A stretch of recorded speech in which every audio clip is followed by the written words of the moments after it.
I'd like to introduce Ed Nausieda, founder and chairman of the Pi Academy. Ed, welcome. Thanks for having me. I'm glad to be here.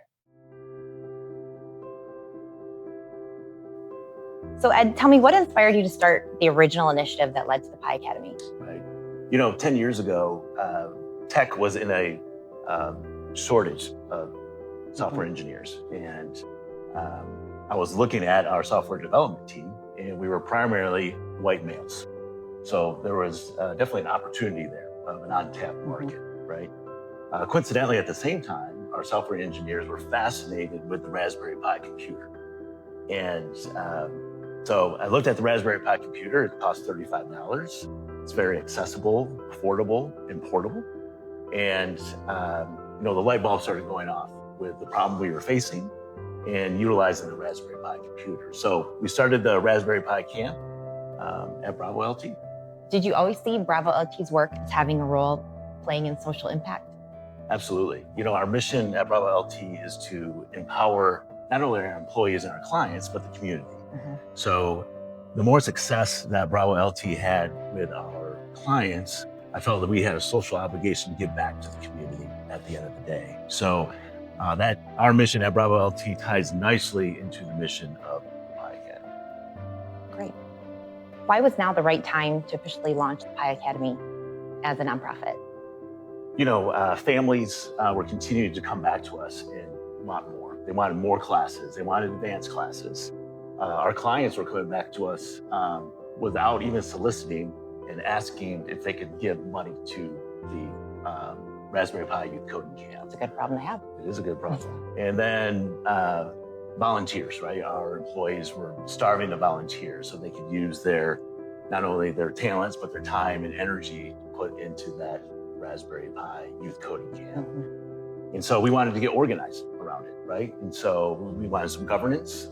We wanted to tap into resources that we could not tap into. So now is the time that we felt would be appropriate to start Pi Academy. Good.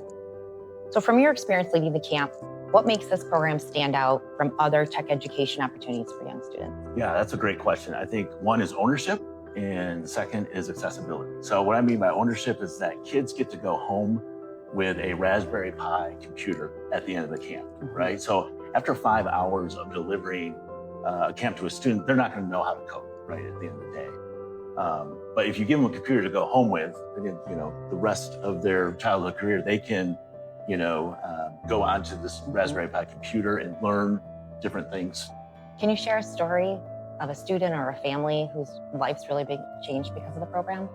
Oh yeah, so in 2017, we had 3 female students who attended the class, and they are now at universities here in Michigan. One is in computer science at Michigan Tech. The other is in cybersecurity at Penn State University. And the third one is in design at Kendall College. So that's just it's a fun story. We only had 15 kids in the class, and 3 of the females are now pursuing tech careers. That's great. So what's your vision for the Pi Academy in the next 5 years? Oh, that's a great question. So our flagship program is the Raspberry Pi Youth Coding Camp. And, we want to get, our goal this year is to get 200 kids through the camp and to sustain that over the next 3 years. And ultimately getting it up to 1,000 a year, right? But we got to get organized behind that. But beyond just the camp, there are other areas that we need to pursue to make sure we get to our mission. And the mission is to get these kids careers in technology.